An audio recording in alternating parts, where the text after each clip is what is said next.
opozitar, që dje me uraganin e tyre të fuqishëm, në kryemëritjen tonë paqësore, i kallën datën dhe të merrin narkoregjimit Edi Rams. Të përshëndes përzemërsisht herojt tanë në qelit e komisariateve, të cilët përballë torturave çnjerëzore, goditjeve shtazore që moren nga narkopolicë të droguar, qëndruan të pamposhtur dhe nuk pranuan të japin asnjë deklarat, si çdonin banditët që i arrestuan. Dënoi me forcën më të madhe dhunën ndaj protestuesve dhe dhunën e hapur të programuar ndaj drejtuesve kryesor të Partisë Demokratike dhe deputetëve të kësaj partie, të cilët ishin absolutisht që të gjithë në protestën më paqësore dhe po iptin kontributin më të madh për ruajtjen e karakterit paqësor të protestës, të cilën bandit me uniform, narkokomisar të tipit Skënder Balluku, Sokol Bespreri, Anton Pallushi dhe Dashi Operacionales bën gjithçka për ta shndruar atë në një protestë të dhunshme. Për këtë qëllim, në mënyrë të programuar, ata përdoren një armë me fuqi të njohur letale, siç është spraj kundra ariut, i cili është 10 herë më i fuqishëm se sa spraj që përdoret kundër njerëzve. Përdorimi i këtij spraj përbën një krim, një vepër të rëndë penale dhe është i ndaluar në të gjitha konventat. Kjo është policia e parë në botë që përdor sprajin e ariut kundër qytetarëve dhe protestuesve. Në mënyrë selektive i janë goditur dhe janë shënuar me spraj drejtuesit kryesor të Partisë Demokratike dhe deputetët të saj, Flamur Noka, Luciano Boçi, Kleviz Balliu, Ivi Kaso, Bledi Himçi, Alion Kalaja dhe Aulon Kalaja dhe shumë të tjerë. Me këtë rast, dënoi me forcën më të madhe shtazrinë e treguar ndaj demonstruesve.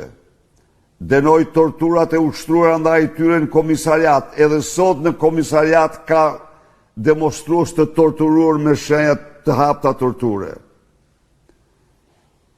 Aulon Kalaja, pasi u verbua me spraj ariu, u godit në një hakmarrje të verbër me shkop mbrapa kokës, duke e lanë pa ndjeja, dhe po kështu janë një seri demonstruesish paqësor për të krijuar, për të maskuar aktet e tyre shtazarake. Sollën policë gjoja të plagosur, por asnjëri prej tyre nuk kishte asnjë lloj plage dhe u bën qesharak para personelit shtetësor të spitalit të traumes dhe spitaleve të tjera. Edhe njerë,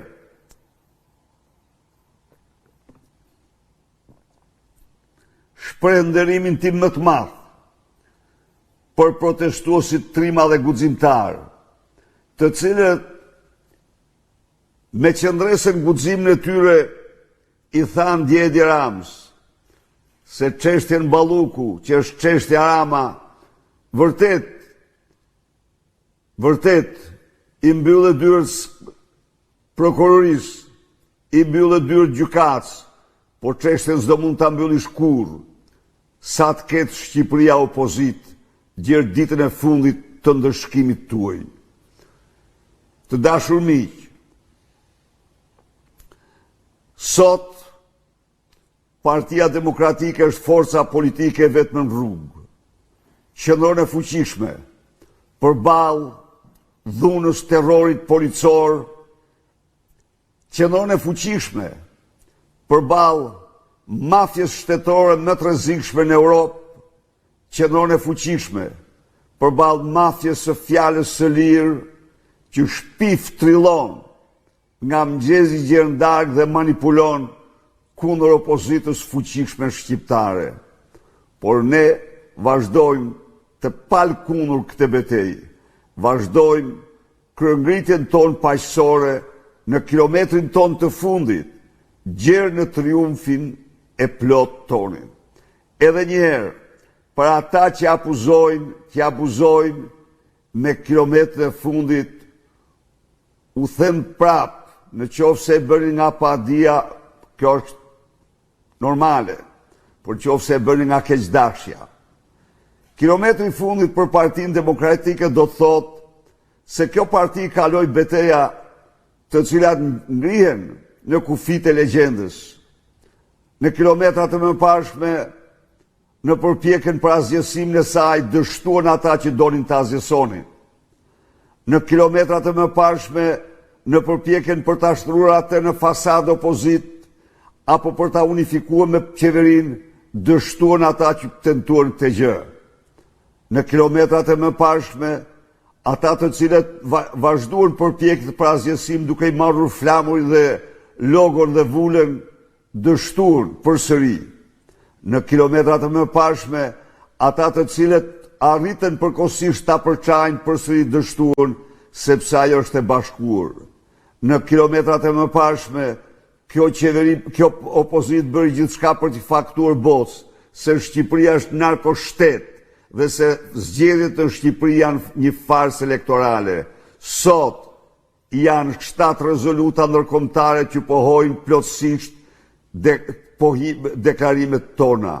Në kilometrat e mëparshme, përpjekjet e mëdha të mafjes ndërkombëtare dhe të qeverisë kriminale, të organizatës kriminale shqiptare për të izoluar Partinë Demokratike u hodhën me një anë. Sot jemi forca politike më mbështetur se kur më parë nga të gjitha forcat politike të qendrës djathtë në rajon, në Europë dhe në botë. Ndaj dhe të vazhdojmë me vendosmëri të palkundur në misionin ton historik të përmbysjes diktaturës dytë në Shqipëri, diktaturën e narkosit Edi Rama. Faleminderit.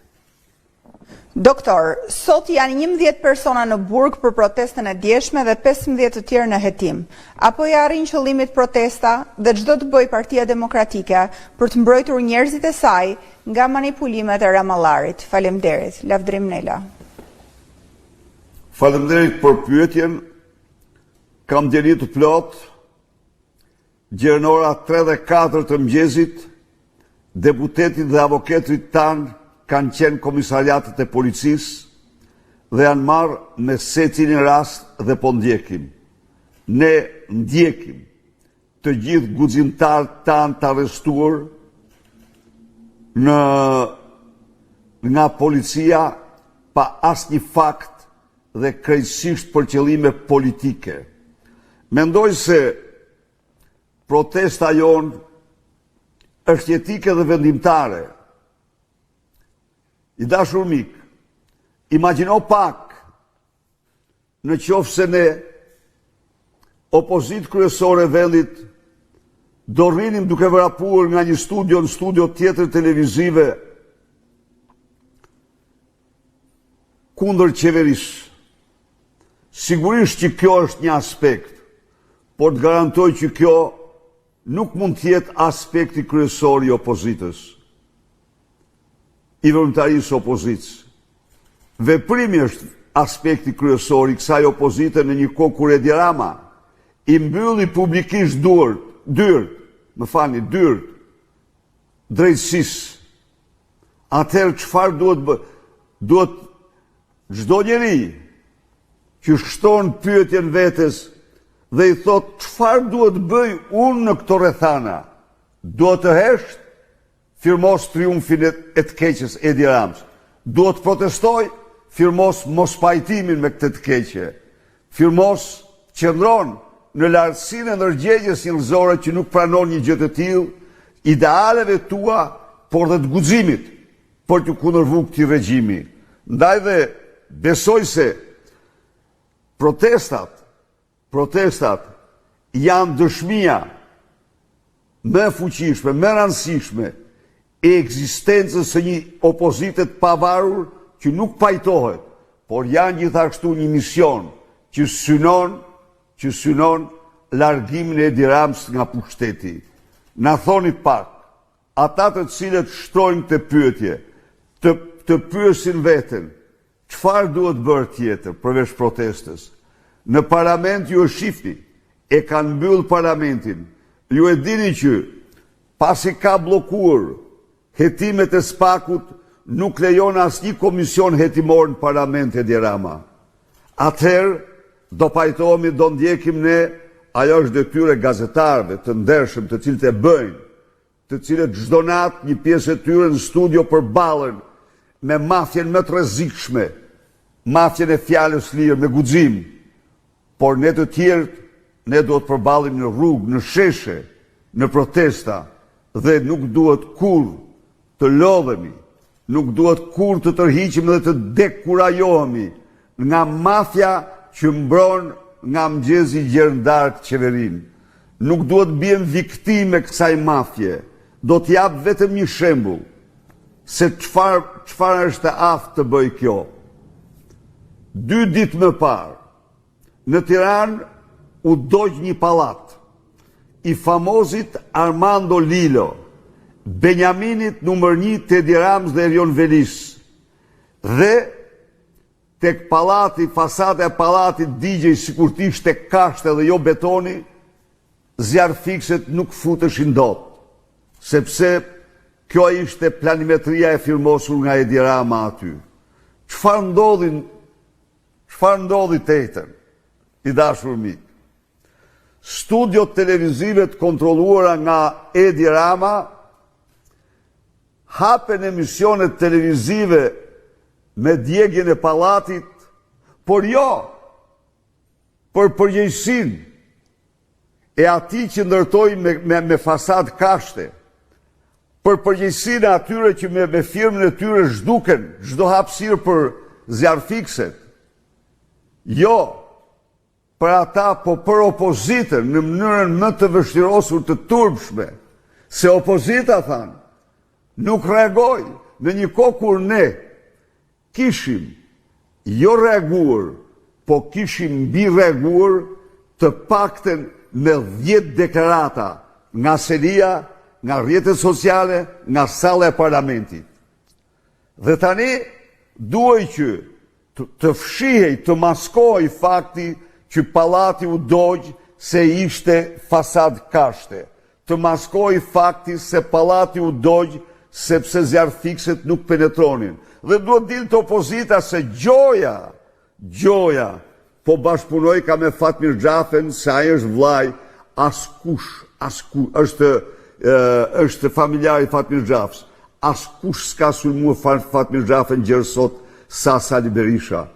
Dhe vërtet është që dikur dhe unë e kam quajtur Armando Lilon të afërt të Fatmir Xhafës, po ai nuk ishte, dhe unë nuk mund të them kur me vetdije një gjë që nuk është. Po ku e kishin hallin ata? Ata donin të fajsonin opozitën për të mbrojtur Lubin, për të nxjerrur një aleancë opozit Fatmir Xhafa që dilte Lubia fitimtare, dhe edhe dje kush ishte prapa Skënder Ballukut, famozi kriminali Oltjon Bistri. Muarrem Kurti, Doktor Berisha ju përshëndes, mbrëm në protest na mbytën me gaz si gjithmonë edhe më keq. Pyetja ime është, A do të ndryshojmë strategji, për shembull të vendosim një çadër të madhe në shesh dhe të ngujohemi deri në rrëzimin e regjimit famëzit të Edvin Ramës? Çdo variant do studiohet, por një gjë i dashur muarrem. Ne nga protesta s'heqim dorë kurrë dhe nuk ndalohemi. Ne do bëjmë gjithçka për të bashkuar me forcat tjera politike opozitare. Dhe unë prapë sot u bëj thirrje atyre. Është koha të veprojmë së bashku kundër një armiku të egër të qenjes shqiptare. I bëj thirrje shoqërisë civile që ka mbetur jashtë kontrollit të Edi Ramës, të bashkohet me ne. Shikoni çfarë qëndrimi mizor mbajtë ndaj Aulon Kalas, një nga veprimtarët më aktiv të shoqërisë civile, i cili në qindra protesta kur nuk ka protestuar me dhunë. Ka protestuar paqësisht dhe me dinjitet. Dhe u hakmorën djenë në mënyrë më të verbër vetëm për të trem ju, antarë të shoqatave të pa kontrolluara për i tyre, por le të bashkohemi ne. Ju bëj thirrje intelektualve. Dilni nga konformizmi juaj, se shkatrimtar, duhet të dilni zot vendit tuaj, i cili po shkatrohet.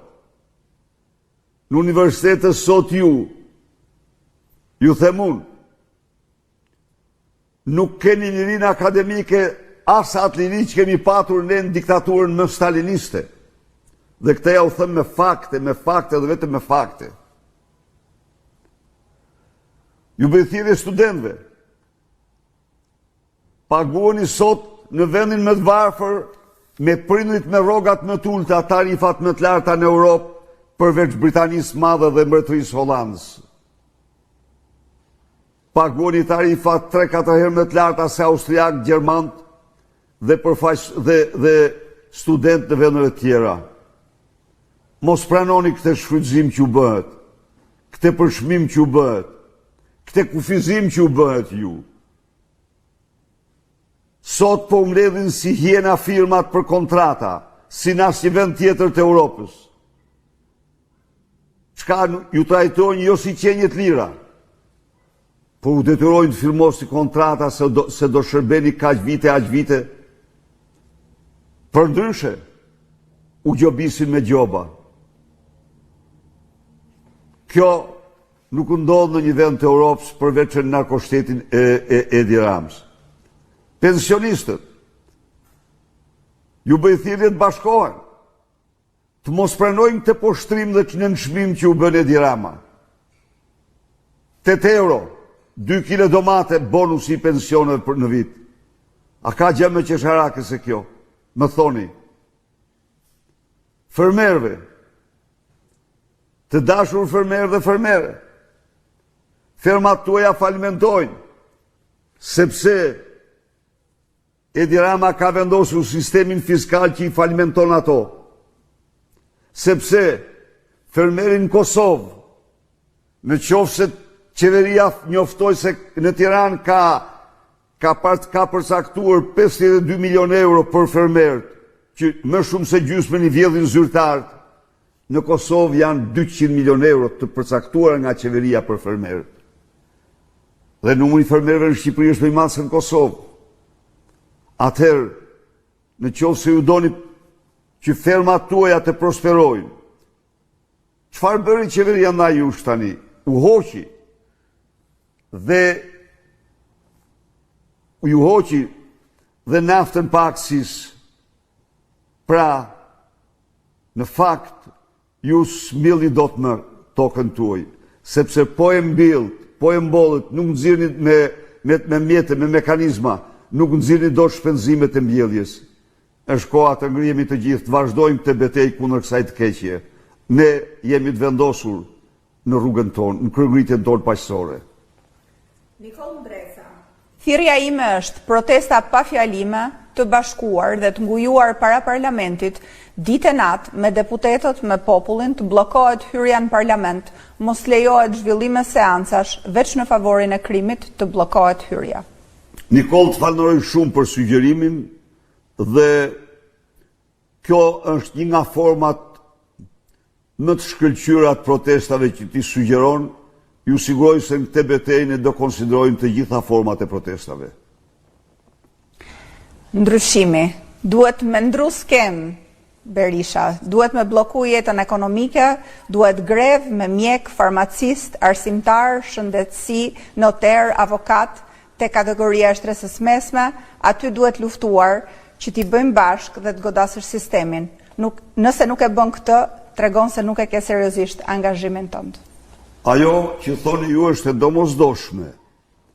Ajo është e domosdoshme. Por nëse nuk e bën këtë, nuk e ke seriozisht, kjo pastaj është relative. Frika i nderuar zotëri është përcaktues sot. Farmacisti nuk del në protest sepse të nesërmen se hap dot farmacin. Noterit i hiqet licenca e tjere me radhë. Pra, sot është koha të bërë një analizë.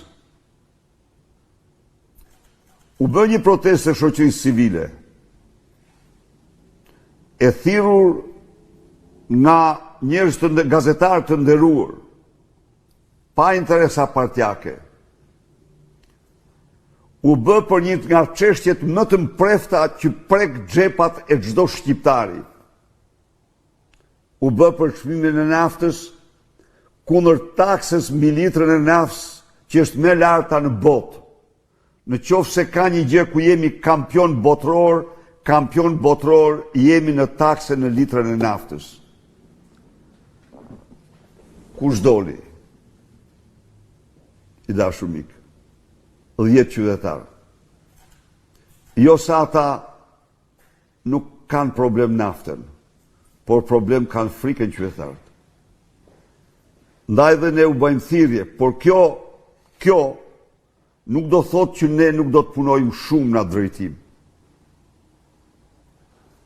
Megjithatë, midis alternativës të heshtjes si ata, apo të ngritjes në këmbë fuqishëm kundër regjimit, kjo e dyta është jetike vendimtare për opozitën dhe për vendin. Albanian Americans, përshëndetje doktor, Balla ka reaguar para pak minutash në lidhje me vendimin e gjykatës administrative të shkallës së parë për shfuqizimin e masave disiplinore ndaj deputetëve të opozitës. Ai e quajti lajthitje të gjykatës dhe deklaroi se ajo ka ndërhyrë në kompetencat e kuvendit. Si e komentoni këtë reagim? Në një kohë kur vetë majoranca ka sjellje jo etike të vazhdueshme ndaj deputetëve të opozitës.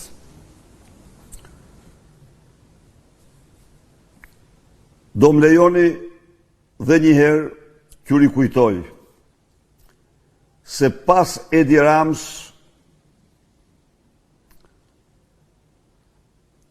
Lubi Ballukut, Tauland Balla është krimineli më i rrezikshëm që futet në atë parlament. Çfarë përfaqëson Tauland Balla, i dashur mik? Tauland Balla përfaqëson njeriu që ka porosit vrasje dhe që është akuzuar se ka porosit vrasje dhe që është regjistruar në telefona, është gjetur në telefonat regjistruar se është porosit vrasje. Dhe këto regjistrime janë djegur, janë shkatruar me një proces verbal, me vendim të një gjykatësi dhe prokurori, dhe ai proces verbal është bërë publik. Tauland Balla është i regjistruar në telefonata me Mario Çelën, në të cilat bën pazari, ku Çela i ka vendosur kusht Ballës arrestimin e bandës rivale të Çelajve në Elbasan, që Çelajt t'i garantojnë votat që don Tauland Balla. Kushti është plotësuar. Faktikisht banda rivale është arrestuar dhe Tauland Balla ka marrë qindra mijëra vota. Tauland Balla është i regjistruar se ka marrë porosi nga Çelajt që të marrë prokurorin Vath Staka dhe të shkojë në Shkodër për të liruar 2 terroristë që kanë vendosur tritol ndër shalën e bicikletës të Lulzim Kullës dhe që tritoli ran tokë dhe nuk i shpërtheu në shalë ati. E vërteta është që terroristët u liruan. Mund të rëndisë dhe një sëri vepra tjera trana penale. Tauland Balla është krejtësisht protagonist kryesor në dosjen Toyota Yaris. Ftyra e drejtësisë shqiptare është Tauland Balla. Dhe tani, a mund të presësh në një qëllim tjetër nga ky kriminal me damk përveç atij që deklaron? Jo, nuk mund të presësh. Faleminderit. Mimoza Rexhelaj, doktor, ju thatë kryengritje paqësore, por tingëllon si kundërshti në vetvete. Kur do ta ndryshoni thënien? Pas Tingëllon? Si kundërshti në vetvete. Po. Kur do ta ndryshojmë thënien? Pas mbrëmjes së djeshme, ky tok fjalësh nuk ka më kuptim për ne që u helmua me gaz.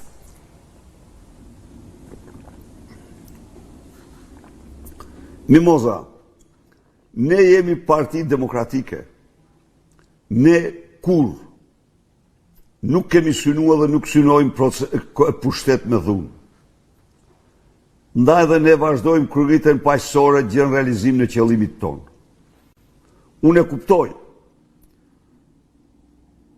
Isha dëshmitar dhe jam dëshmitar i të gjitha akteve njerëzore, shtazore që kryen ndaj protestuesve paqësorë. Por ne nuk tërhiqemi nga strategjia jonë dhe nuk duhet tërhiqemi. Ne duhet vazhdojmë këtë betejë për 1001 arsye. Do të vazhdojmë të betejë për farsën elektorale të Edi Ramës, për aferën Rama Balluku, për aferën e Akshit, për portin e Durrësit dhe për 10 afera të tjera. Një popull që s'proteston, që hesht ndaj padrejtësive dhe krimeve të tilla, tregon një shkallë ekstreme në nështrimi. Por ne nuk do provojmë të kundërten. Faleminderit. Silvana Dambuja. Përshëndetje doktor Berisha. Pyetja e parë.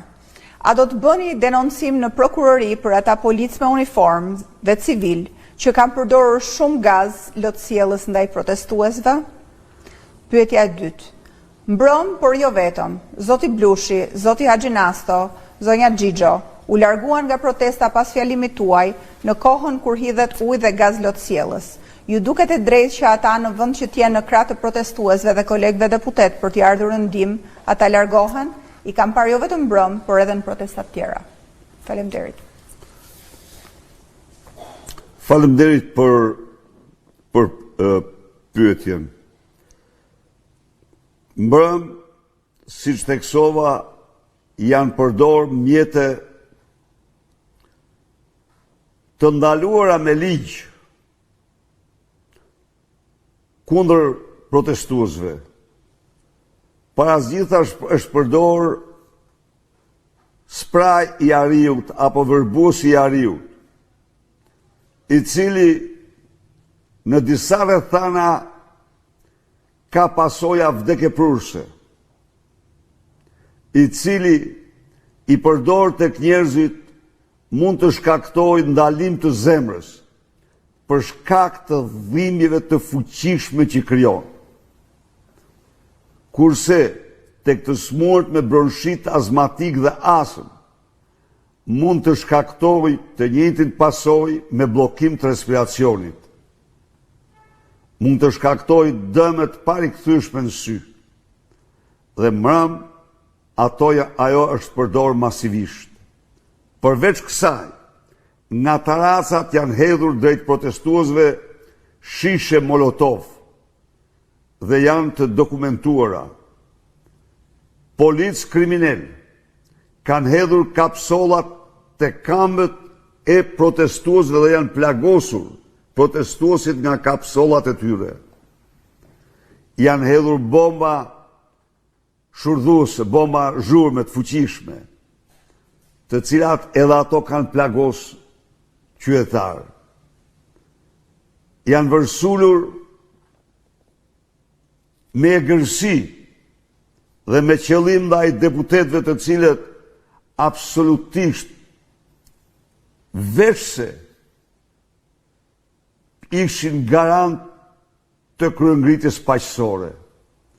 Për të gjitha këto dosjet do shkojnë në prokurori, sigurisht që prokuroria nuk pritet të bëjë ndonjë veprim, por dosjet formuluara do shkojnë me besimin se drejtësia vonon, por nuk harron.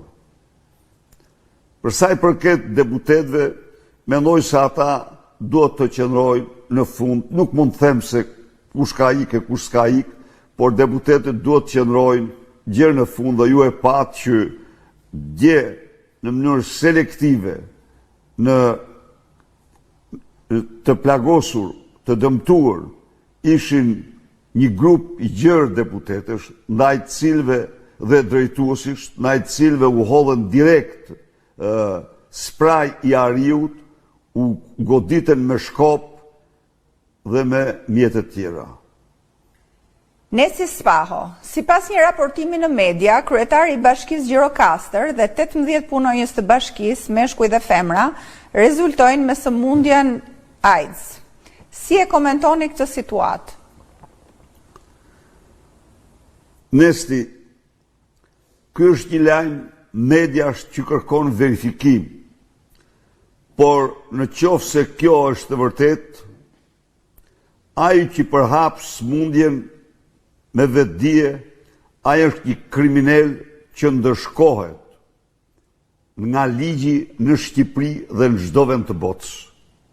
Nuk mund të them edhe një herë sa qëndron ky lajm mediatik. Gens Korea. Përshëndetje doktor, nuk e di a jeni në dieni, por para pak ditësh mes maleve të Marianit në Maliq, humbi jetën Alban Beleri. Udhëtonte çdo ditë 45 kilometra me makinë nga Bilishti dhe 4 orë në këmbë, vetëm për 2 apo 3 nxënës që ishin në atë fshat. Megjithëse kishte bërë kërkesë për transferim, kërkesa e tij nuk u mor asnjëherë parasysh. Jo vetëm kaq, por s'kemi dëgjuar asnjë mesazh ngushëllimi nga ana e Ministrisë së Arsimit. Si mund sillet një qeveri kështu me mësuesit? Faleminderit. Albani është një dëshmor i dheut, një mësues hero i vërtet, një misionar i pavdekshëm i arsimit shqiptar. Ai është viktim e diferencimit politik të kësaj qeverie banditësh, kësaj organizate kriminale. Ai ishte njëri shëmbullor, njëri nderuar dhe unë i shpreh familjes dhe komunitetit ngushëllimet më të ndjera. Ndërsa për qeverinë, thash dhe njërë është një organizatë kriminale, mos prit nga kjo qeveri të vlerësoj të tjerë përveç se kriminalëve. A do të ketë ndryshim strategjie në protestën e radhës, sepse besoj që kushtet janë pjekur për një ndryshim strategjie, pasi ky lloj proteste po më bind që njerëzit janë lodhur dhe po zvoglohen. Përshëndetje nga Erzen Rexha i Tropoj. Strategjia dhe mund të ndryshojë, por protestat do vazhdojnë. Do vazhdojnë si rruga e vetme për të dëshmuar shqiptarëve se ne spajtohemi kur. As nuk trememi, as nuk fiksohemi, as nuk mposhtemi dhe nuk pranojmë kur qëndrimin e kësaj organizate kriminale ndaj shqiptarëve. Faleminderit. Kris Raz. Doktor Berisha, me intensifikimin e egrë që policia po e fortifikon ndaj protestuesve, a mendoni se ka ardhur koha që duhet bërë e njëjta gjë nga pala e dëmtuar? Ne kemi shpall kërgritën paqësore si motivin ton. Ne jemi kundër dhunës dhe jemi të bindur se kjo është rruga më sigurt drejt realizimit të qëllimit ton. Kërkon durim, por kërkon persistencë dhe rruga më sigurt. Mariela Gjata, rasti i fundit i goditjes një grupi kriminal që trafikonte kokainë tregoi se ata kishin investuar në biznes dhe kishin marrë 70 milion euro tender nga qeveria, madje edhe për shkolla. Pra, një grup që trafikon kokainë ndërton shkolla dhe çerdhe, apo përdoren paratë e buxhetit për të pastruar paratë e drogës dhe apo financohet ngarkesa kokaine me paratë e buxhetit? Faleminderit. Kartelet dhe qeveria këtu janë një zonjë. Zyra e kryeministrit është zyra e karteleve, aty pritën dhe përcillen bost e karteleve më të mëdha të Europës dhe botës, Sinaloas, Meksik dhe grupeve tjera, karteleve tjera të Amerikës Latine. Kjo është shumë e vërtet që thoni ju.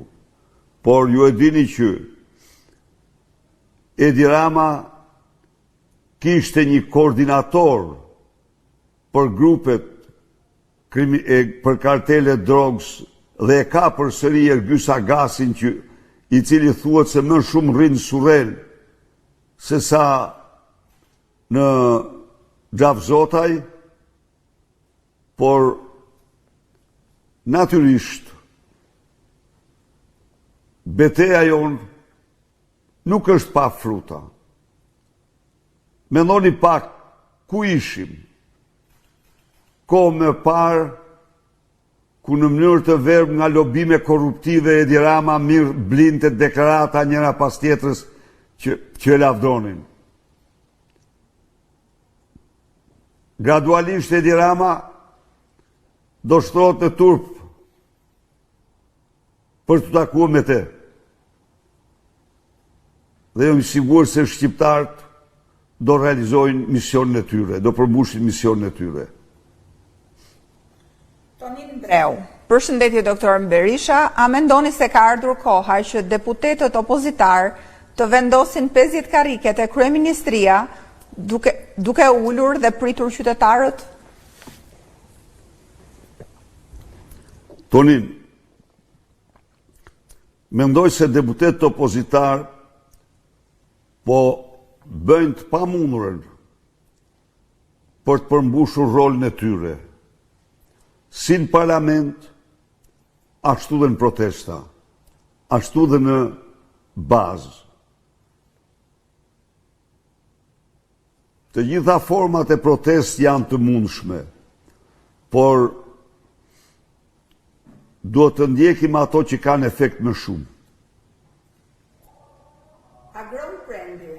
Ne për protestë paqësore dhe narkopolicia agresive ndaj protestuesve paqësor.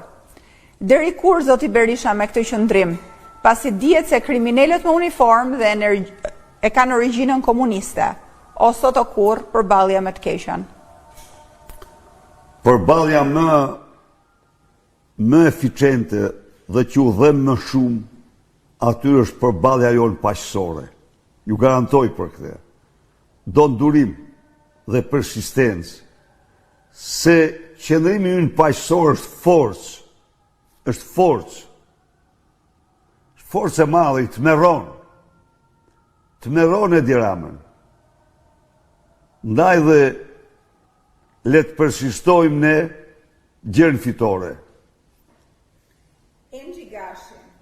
Zoti Berisha, u bë samiti i 4 të diasporës në 12 vite në një kohë që vetëm në 3 vite Rama ka bërë 8 samite të Open Balkan me Aleksandar Vučić, ku ka pasur marrëveshje konkrete ekonomike që kanë dëmtuar shqiptarët. Si e komentoni?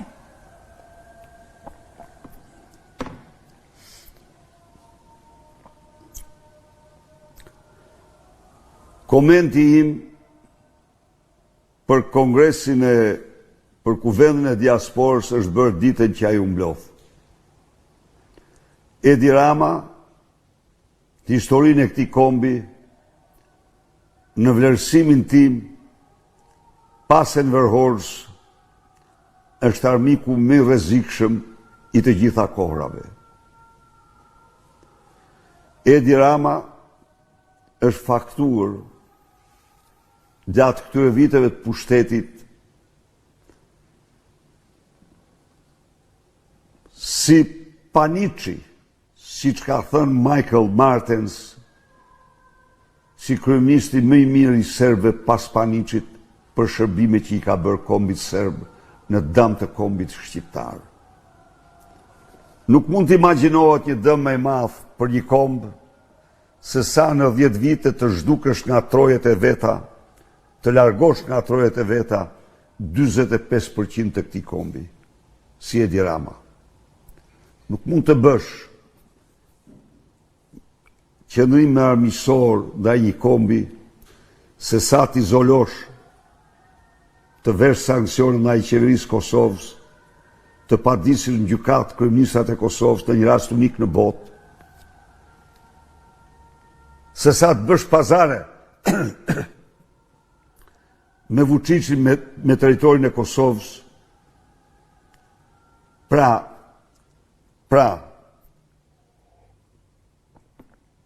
në këtë aspekt, Edi Rama meriton atë që meritojnë tradhtarët më të mëdhenj të kombit shqiptar nga diaspora dhe çdo shqiptar tjetër. Enver Hyka, duket që Edi Rama është hakmarrës. Vetëm Elisa Spiropali e kuptoi vonë, doktor. Ja shiko sa i doli kundër kur i çoi tatimet e dera. Po kur na çonte tatimet në bizneset tona, Rama për presion për vota, Elisa i thoshte Skënderbe. Faleminderit. Janë gjithçka në partinë e krimit bazohet në krim. Marrëdhënie krim janë marrëdhëniet e tyre. Elisa, ç'është e vërteta, u shpall armike për 2 arsye madhore. Së pari, nuk mbrojti, do të jemi të sinqert, nuk mbrojti vjedhjet e Ramës me Lubi Ballukun. Dhe kjo e bëri se vlerësonte se është e pambrojtshme, apo pse e bëri nuk mund të them, po ajo nuk i mbrojti. Së dyti, ajo firmosi bordin e paqes të cilin Rama nuk e firmosi dot. Dhe në këtë mënyrë të ardhme aty ajo s'mund të kishte ma. Cilat janë arsyet më të thella unë nuk i di, po këto janë probleme të brendshme të tyre. Endi Tafa, doktor, Edi Rama ka miratuar leje për kullaj 16 katëshe në Potam të Himarës. Këtë që po i bën ky bregu të jugut nuk e ka bërë asnjë pushtues në histori. Edi Rama diktohet nga kartel të drogës, është sklav i tyre dhe zbaton vetëm urdhrat e tyre. Shqipërinë si territor, Shqipërinë si ndërtim, e ka kryekput në dorë droga dhe kartel të saj. Edi Rama është vetëm rishvetmarrësi i qindra milion eurove në këtë vrimtari. Ana Drishti, doktor, duke parë që në Tiranë, ish kryetari i Bashkisë së New Yorkut, sapo ka marrë shtetësinë shqiptare, a mendoni se Edi Rama mund ta përdorë si kandidat për Bashkinë e Tiranës?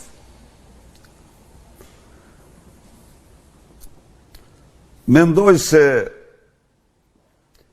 Erik Adams, kryetari i Bashkisë New Yorkut, nuk ka ardhur në Shqipëri për mayorship, për të kandiduar për Bashkinë e Tiranës, por siç flitet, ka ardhur për biznese. I ka me Ramën apo i ka Veças, koha do e tregoj. Por më shumë është biznesi që e ka sjell Zotin Adams në Shqipëri. Uroj të mos ketë partneritet me Edi Ramën, ndonë se disa afrime me te janë domethënëse. Faleminderit. Këtë ishim pyetje, doktor. Ju falenderoj shumë për pyetjet, për komentet. Edhe njerë një mirënjohje të pakufishme të gjitha atyre që ishin pranishëm dje në kryengritjen tonë paqësore. Ftoj të vazhdojmë këtë betejë, të vazhdojmë këtë kryengritje, si rruga e vetme më e sigurt për të shpëtuar Shqipërinë, si rruga e vetme më e sigurt për të hapur dyert e Shqipërisë për integrimin e saj në Bashkimin Evropian, si rruga e vetme më e sigurt për të rikthyer në Shqipëri shpresën, për të rikthyer në Shqipëri besimin tek Shqipëria nga shqiptarët, për dyfishim në rrogave e pensioneve, për vendosjen e minimumit jetik, për subvencionimin e fermerëve shqiptar një lloj si fermerët e Kosovës dhe të Maqedonisë, për shërbime dinjitoze, arsim dhe shtetësi. Të vazhdojmë të këtë kryengritje për të thënë Edi Ramës se ne kur nuk pajtohemi me vjedhje që ti bën me Luvi Ballukun, me familjarë tu tek Akshi i Surrelit, apo pasurit tjera publike. Edhe njëherë, një përshëndetje për zemrët ju, protestuesve, guximtarëve tanë në qelit e komisariatit dhe mbar shqiptarëve. Faleminderit.